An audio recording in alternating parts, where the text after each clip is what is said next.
Hey everybody, it's Chucky Thomas. I'm a writer, I'm a producer, I'm a podcaster, and I'm a Goonie, and I am the ADHD screenwriter. And today we're going to talk all about pacing.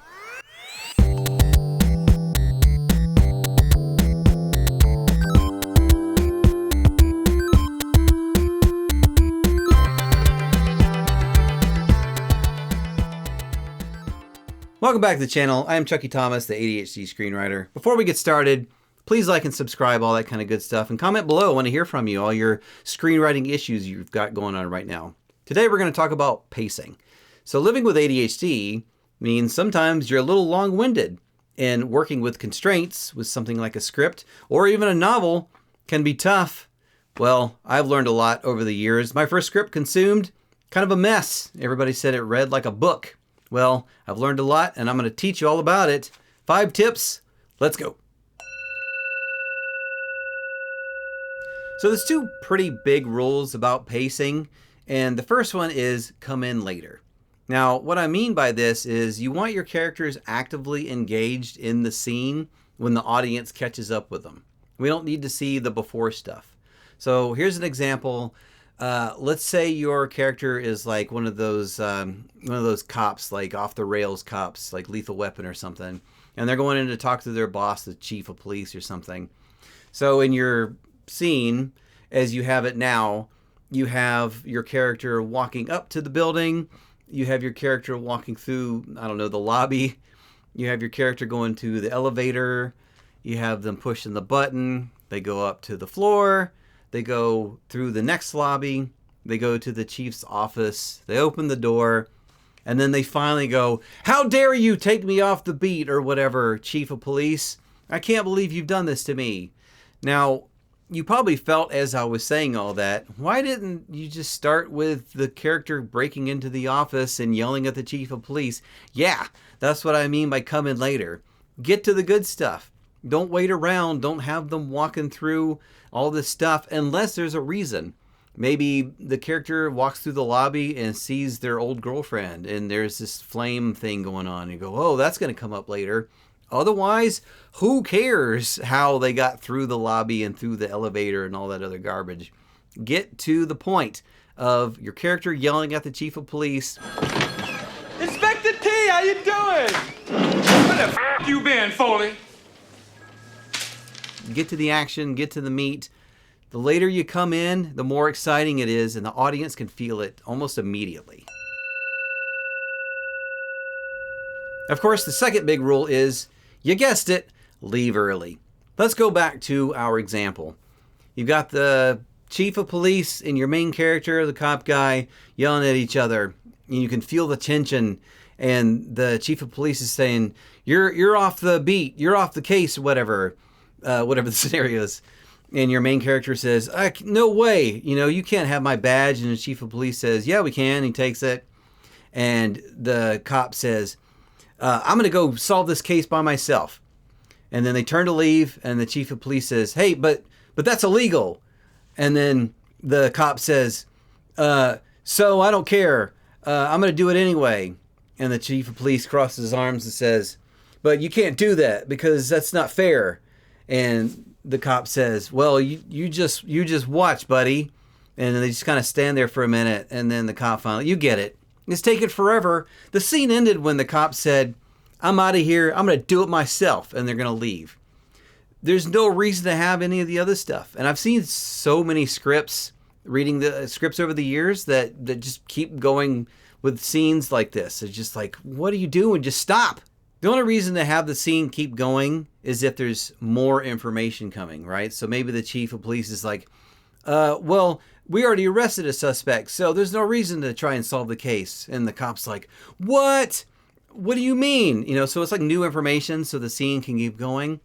Otherwise, it doesn't matter. So get that scene out of there and get to the next one. And again, make it something exciting and something relevant. Otherwise, it's going to kill the pace. And again, your audience can really feel it. Go through your entire script and come in later, leave early. Your whole script is just going to sing way better. In a previous video, I talked about how everything in your script that you want to convey needs to actually be in the script, right? So your great ideas and stuff don't matter if they're not on the page. In a similar vein, everything extra in there needs to go away. For example, I talked about consumed in the intro, right? So looking back on that script years later, I saw how much extra stuff was there that was not going to be on the screen. It wasn't going to be a visual. It wasn't going to be anything anybody said, no dialogue. I had a bunch of people like thinking things. I had extra details that didn't come up. I had references to things that just didn't add up and it wasn't going to be on the screen. Like, who cares? It's just literally just taking up extra room. I guarantee if you go back a script you're writing or especially editing, you're going to see a bunch of stuff that is in there that just doesn't need to be in there. And it's just taking up space that you either need to get rid of or rewrite because it's like essential stuff to show up on screen or be dialogue or something. And it sounds like this is just for scripts, but I actually think this is relevant for novels too. And in my own writing for novels and short stories, I'll often go through and just think, is this really necessary? You know, you can get away with a lot more in novel and short story, that kind of writing, but the same thing applies. Is this necessary? Does this add to the story, or is this just extra stuff? And I'm sure you've read books that you thought, man, this person is just going on forever about the details of this car. I'm in love with my car. Or what this character had for breakfast. Is this really necessary? Sometimes the answer is yes, but a lot of the times the answer is no. Tip 4 is another tip that primarily works with script writing, but can also work with novels and short stories. And it's all about white space, which what I mean by this is not text. Everything that's not text on the page, all the white space around it. And the simple math here is the more white space, the more readable it is. So when you hand it over to a manager, an agent, somebody, a friend to read or something, the more white space it is, they're just going to blast through it. And that's just simple math, and it hurts to hear if you like to have big chunky paragraphs and stuff. That's just not as readable. I mean, compare these two examples up here on the screen right now, and instantly, without knowing what it is, which one looks more readable to you? And that's just the way it is. And I'm going to tell you, as someone who has done script reading for festivals and stuff, that you have maybe script number like 84 that day, and you see a script come in with just a big block of text on the first page, and it makes you want to jump out the window. You're just thinking, I have to read this, and I have to get through this. And it could be a great script, but just first impressions, just not great. But you see another script that just has lots of white space, and you know it's just going to be, boom, blasting through it. Again, it doesn't mean the script's good. It's just a first impression. So, especially for script writing, you take some of those big chunky blocks of text, of action, and just break them up. Maybe you're like 2 or 3 lines of each paragraph. Pretty good. If you get anything over that, start breaking those up. There's a way to break it up. There's a way to edit all your scripts and all your novels, everything you're writing. You're thinking, I've edited this thing so much, there's no way I can edit it anymore. It's just how I want it. I promise you can go back and find some ways to edit, because it's just going to make it so much more readable, and that's the goal.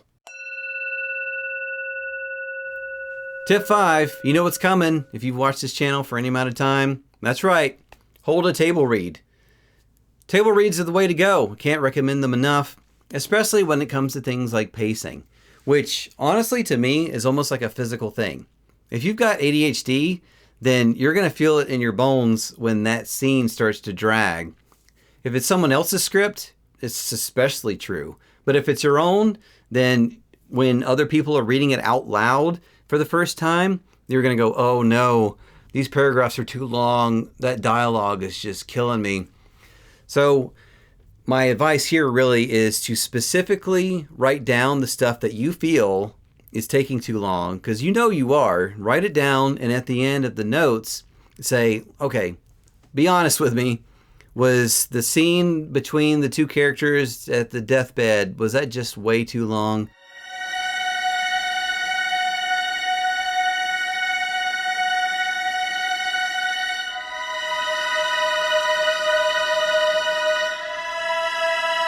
Was that monologue from the villain just dragging it down? And they're going to probably say, yeah, because they're reading it for the first time. They've never seen it. So that pacing is just really going to come out. And again, I've seen this recently. It just, you see a light bulb go over somebody's head and go, oh no, my script is just killing everybody. So it's it's a physical thing. You can feel it. So out loud is the way to go. So make sure, again, to ask them, hey, is this working? That way you can go back, edit those specific scenes, and using all the tips above, really get that script to sing and fly off the page.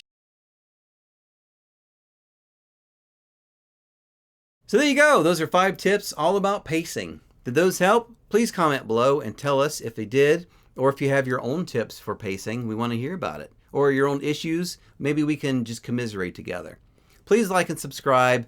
We're very close to 100 subscribers, and we love every single person who watches these videos. We cannot tell you enough how much we appreciate it. And of course, you know you're disassociating. Stop doing it. Go work on your pacing. Come back, watch more videos, and we'll see you next time.